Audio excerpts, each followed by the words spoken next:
सहनाववतु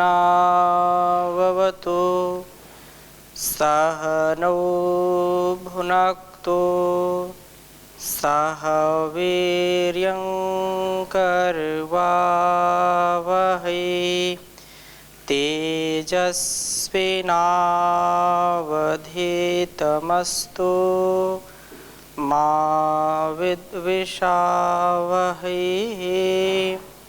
ओम शांति शांति शांति। वैदिक जीवन पद्धति की इस कक्षा में आप सबका हार्दिक स्वागत है, अभिनंदन है। लगातार हम ऋग्वेद के मंत्रों का स्वाध्याय कर रहे हैं और ऋग्वेद के प्रथम मंडल के हमने लगभग 26-27 सूक्त का स्वाध्याय किया था। आज हम 27वें सूक्त के अंतिम मंत्र अर्थात 13वें मंत्र का स्वाध्याय करेंगे और जिसमें बहुत ही विशेष बात कही है कि हमारा जीवन जो उस परमात्मा की विशेष कृपा से हमको सुलभ हुआ है, हमको मिला हुआ है, हम उसकी प्रार्थना करें, उपासना करें, उसके द्वारा दिए गए ज्ञान को सुने, सुनाएं, ज्ञान प्राप्त करके अपने जीवन की उन्नति करें।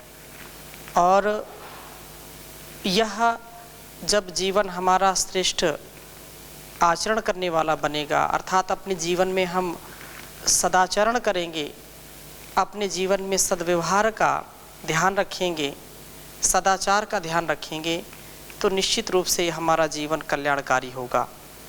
और बृहद भानु का जीवन, नम्रता, यज्ञ और आज्ञा पालन, जो जीवन श्रेष्ठ होता है, जिस जीवन में परमात्मा के द्वारा दी गए जो उसकी आज्ञा है, दी गई उसकी जो प्रेरणा है, उसके अनुसार ही जो अपने जीवन को श्रेष्ठ बना करके इस जगत में वर्तते हैं, उन्हीं का जीवन सौभाग्य से परिपूर्ण हो जाता है। तो हमारा जीवन नम्रता से यज्ञमय जीवन हो, आज्ञा पालन हमारे जीवन में हो, आज्ञाकारिता हो, इससे परिपूर्ण होकर के हम शोभान्वित हो जाएं, अर्थात संसार में शोभायमान हम सदा बने रहें। क्योंकि बड़ों की आज्ञा का पालन करना, माता पिता गुरु आचार्य और सबसे बड़ा जो आज्ञा देने वाला है, जो प्रेरणा देने वाला है, वो परमपिता परमेश्वर है।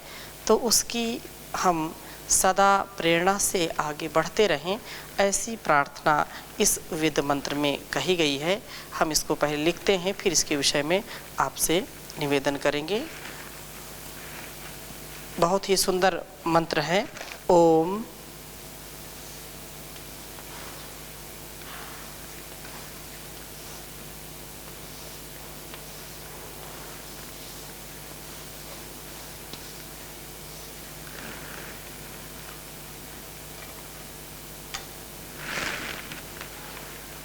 नमो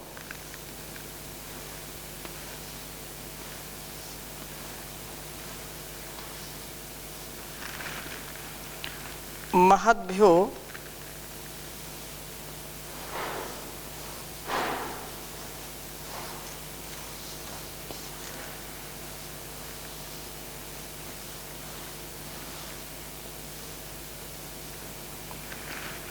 ओम नमो महद्भ्यो नमो अर्भकेभ्यो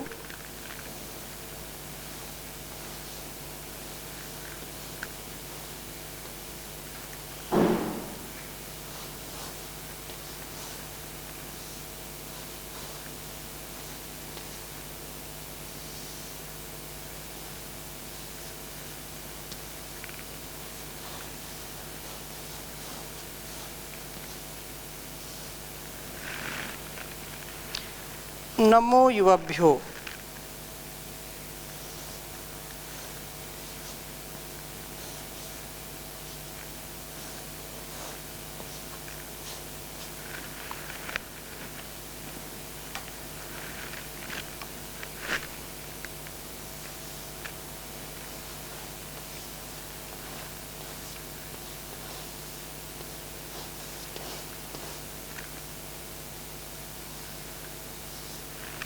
नमो युवभ्यो नमः आशिनेभ्यः।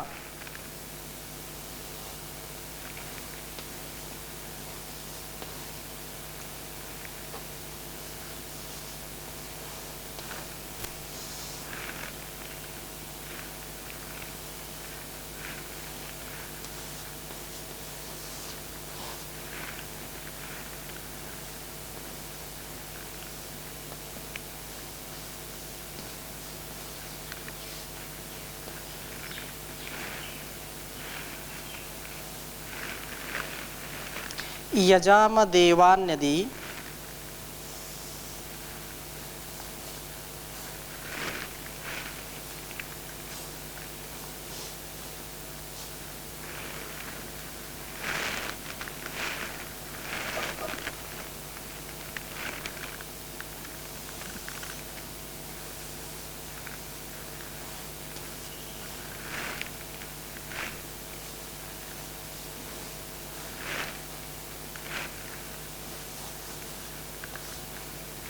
देवान्यदि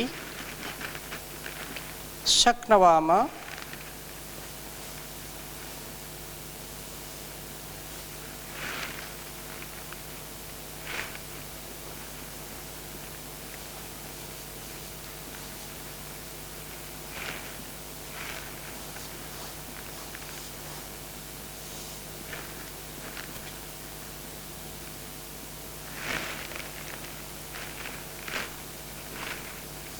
शक्नुवाम मा ज्यायसः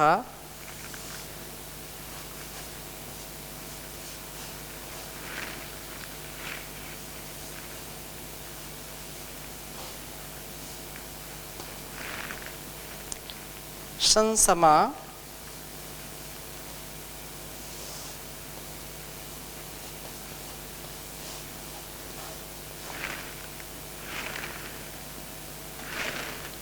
वृक्षिदेवाः।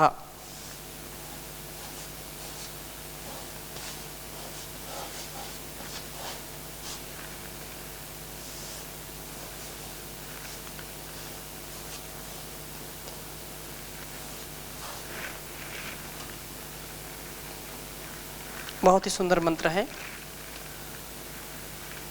ओम नमो महद्भ्यो नमो अर्भकेभ्यो नमो युवभ्यो नमः आशिनेभ्यः। यजाम देवान्यदि शक्नवामा ज्यायसा शंसमा वृक्षिदेवाः। ओम नमो महद्भ्यो नमो अर्भकेभ्यो नमो युवभ्यो नमः आशिनेभ्यः। यजाम देवान्यदि शक्नवामा ज्यायसा शंसमा वृक्षिदेवाः। इसका भावार्थ इस प्रकार से है, जो प्रभु का ज्ञान अपने जीवन में उतारता है तो वह ज्ञान सदा बढ़ाता रहता है परमपिता परमेश्वर, और उसके ज्ञान के अनुसार जैसा उसने हमको आदेश उपदेश निर्देश दिया है उसी के अनुरूप हमारा जीवन नम्रता से यज्ञीय जीवन हम जीने वाले हों तथा प्रभु की आज्ञा पालन में हम सदा तत्पर रहें। इससे हमारा जीवन युक्त हो। इससे विमुक्त व्यक्ति अर्थात माता पिता गुरु आचार्य और परमात्मा की आज्ञा का जो पालन नहीं करता है, उनके जो अनुभवों से उनकी जो प्रेरणा से अपने जीवन को नहीं चमकाता है, वो जीवन में पछताता है।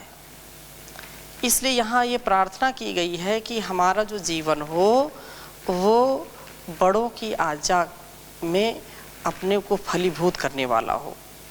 अर्थात हमारे जीवन में ऐसी नम्रता, ऐसी क्षमता होनी चाहिए, ऐसी विनम्रता विनयशीलता होनी चाहिए कि यदि माता पिता ने कोई बात कही है और जो पिताओं का पिता है, जो माताओं का भी माता है, वह जगत जननी जगत पिता, उसकी आज्ञा तो कभी भी ऐसा नहीं कि वह उल्लंघनीय हो। उसकी आज्ञा उसकी प्रेरणा तो सदा अपने जीवन में उतार करके ही हम आगे बढ़ सकते हैं, उसका कभी अतिक्रमण नहीं करना चाहिए हमको। और अतिक्रमण करेंगे तो कभी भी हम सुख, शांति, आनंद का अनुभव नहीं कर सकते हैं। तो यहाँ पर जो मंत्र का अभिप्राय है कि मंत्र में ये कहते हैं कि हम महद्भ्या नमः, बड़ों के लिए नमस्कार करते हैं। एक श्लोक आप सभी जानते हैं, अभिवादनशीलस्य नित्यं वृद्धोपसेविनः चत्वारि तस्य वर्धन्ते आयुर्विद्या यशोबलम। 4 चीज़ें अपने आप बढ़ जाती हैं एक केवल काम करने से। ये 4 चीज़ें हमारी यदि बढ़ी हुई हैं और ये एक काम हम छोड़ देते हैं तो धीरे धीरे ये 4 चीज़ें नष्ट होने लगती हैं। अभिवादनशीलस्य नित्यं वृद्धोपसेविनः, जो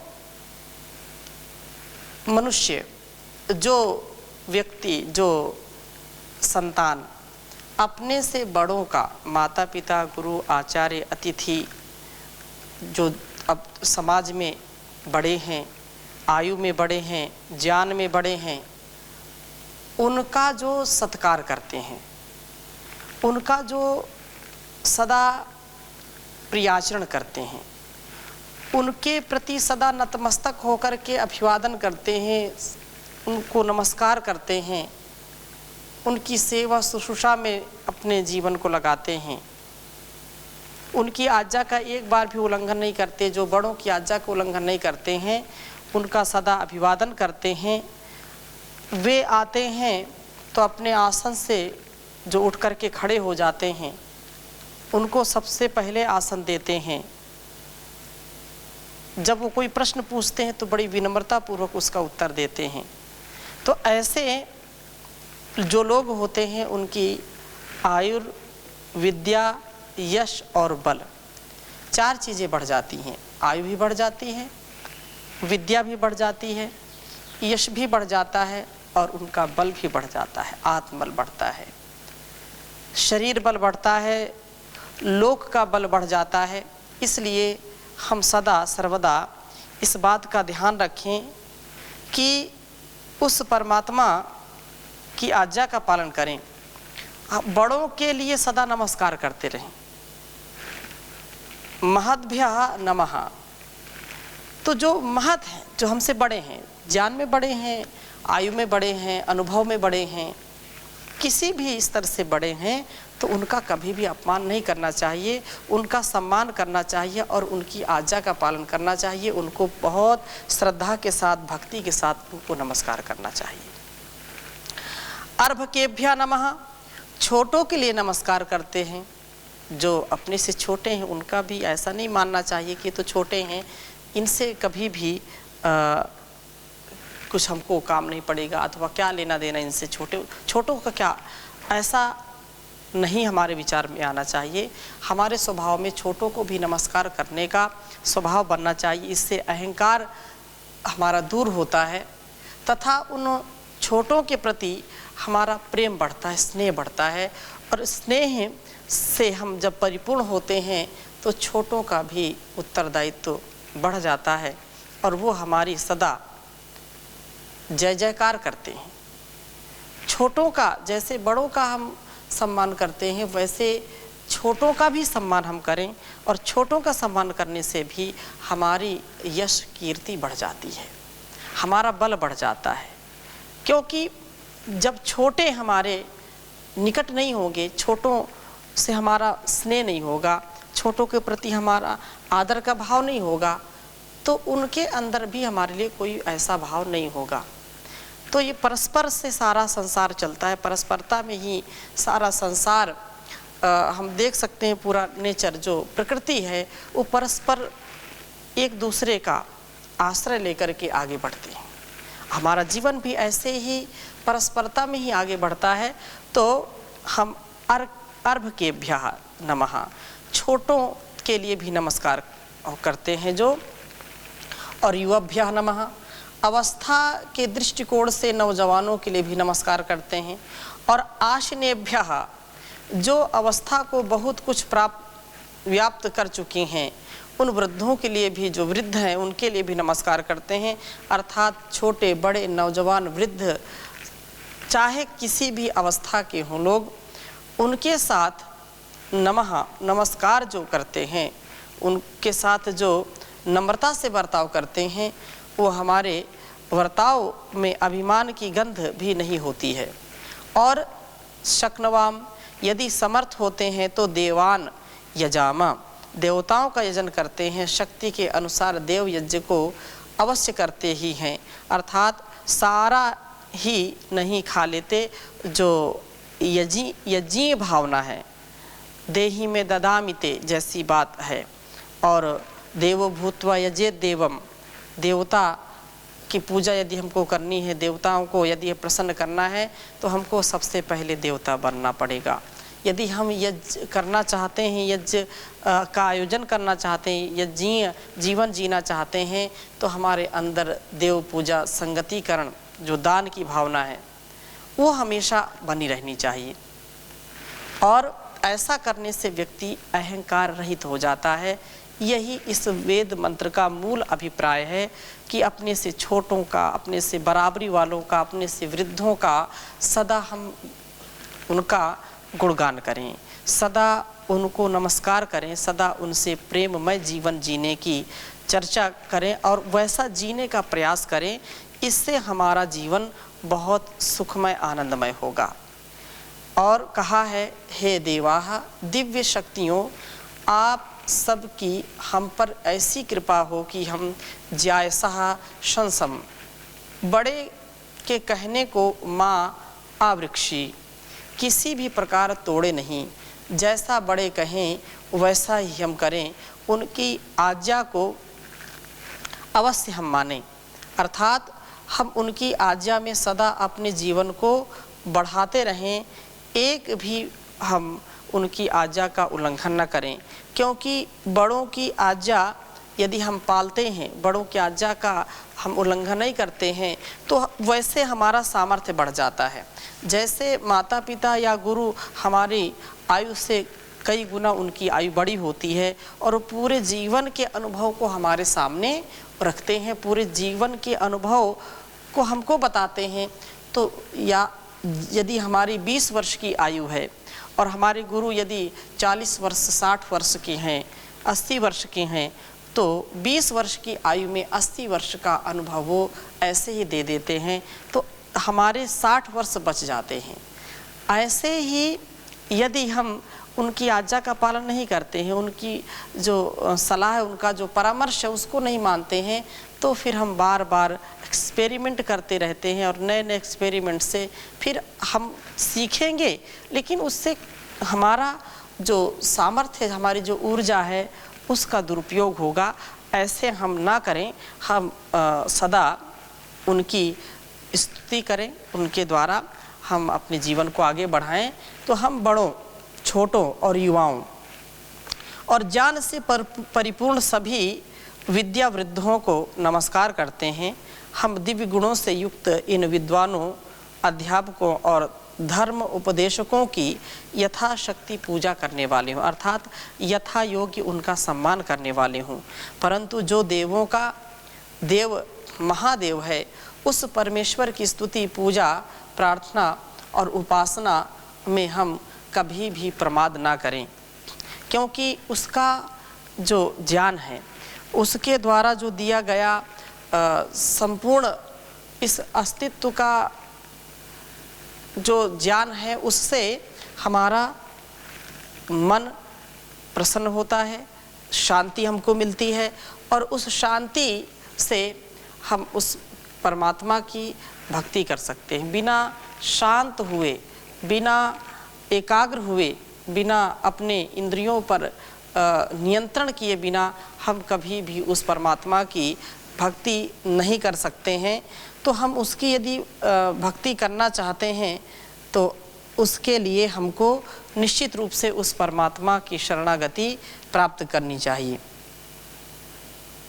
प्रभु अपनी पूजा का अधिकार देना, जो अधिकार दे सब सुविचार देना।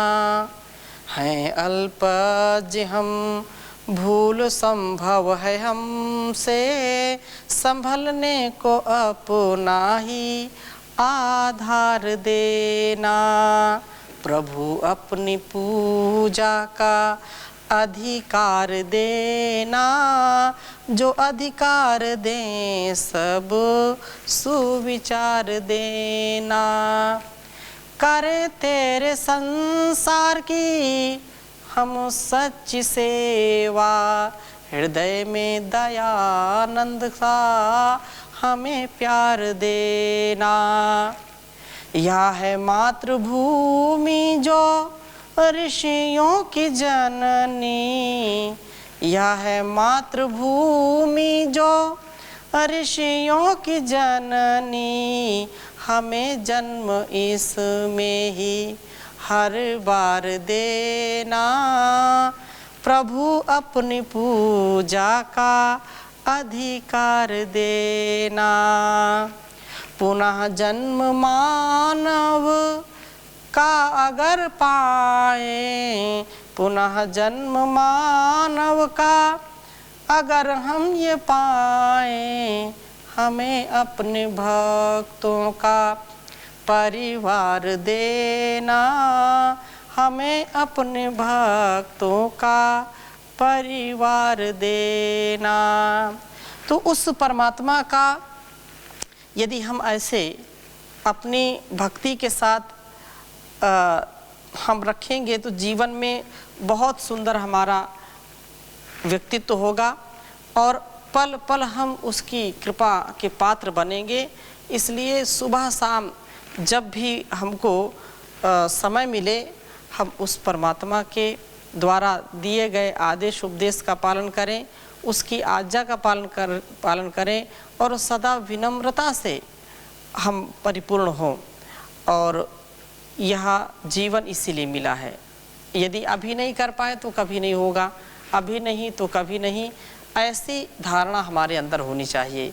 सुबह शाम भजन कर ले,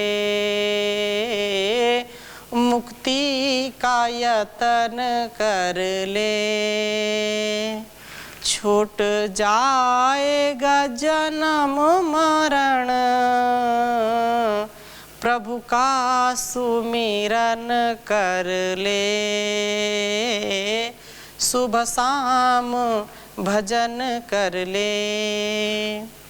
यह मानव का चोला हर बार नहीं मिलता, जो गिर गया डाली से वो फूल नहीं खिलता। मौका है ये जीवन का, मौका है ये जीवन का, गुलजार चमन कर ले, एक बार भजन कर ले। नर इन कानों से सुन तू ऋषियों की वाणी, मन को ठहरा करके तू बन जा आत्मज्ञानी। जिह्वा तो चले मुख में, अब ओम जपन कर ले, एक बार भजन कर ले। इस मैली चादर में है दाग लगे कितने, पर जान की साबुन में है झाग भरे इतने। धुल जाएगी सब स्याही, धुल जाएगी सब स्याही, उजला तन मन कर ले, एक बार भजन कर ले। सुन वेदों में गूंज रही मंत्रों की मधुर ध्वनियाँ, बलिदान के कणियों में तू गूथ नई कणियाँ। प्रभु के आगे अब तो, प्रभु के आगे अब तो नीची गर्दन कर ले। एक बार भजन कर ले, मुक्ति का यतन कर ले। छूट जाएगा जन्म मरण, प्रभु का सुमिरन कर ले। प्रभु का सुमिरन कर ले। तो हम इस प्रकार से उस प्रभु का सुमिरन करें। और इस वेद मंत्र का जो अभिप्राय है, नमो महद्भ्यो नमो अर्भकेभ्यो नमो युवभ्यो नमः आसनेभ्या यजाम देवान्यदि शक्नवा माँ ज्यायसा शंसमा वृक्ष देवा। तो ये जो बात कही है कि हम कभी भी किसी का अनादर न करें, अंतः प्रेरणा का अनादर न करें। जो हमसे छोटे हैं, हमसे हम उम्र हैं, जो बराबरी के हैं, नौजवान हैं, और जो हमसे वृद्ध हैं, जो हमसे जान में कम हैं, जान में हमसे बराबर हैं, और जो जान में हमसे आगे हैं, धीर गंभीर विद्वान हैं, उनका हम कभी अनादर न करें। सबके लिए सब समय सदा सर्वदा सर्वत्र उनका हम मान करने वाले बने, कभी उनका अपमान न करें। और ऐसा करने से हमारा सामर्थ्य बढ़ेगा, आत्मबल बढ़ेगा, यश कीर्ति बढ़ेगी, बल विद्या बढ़ेगा। इससे हमको असीम आनंद और सुख शांति का अनुभव होगा। तो ऐसी हमारी मनोकामना यह सार्थक हो इन्हीं शुभ संकल्पों के साथ। ओम शांति शांति शांति।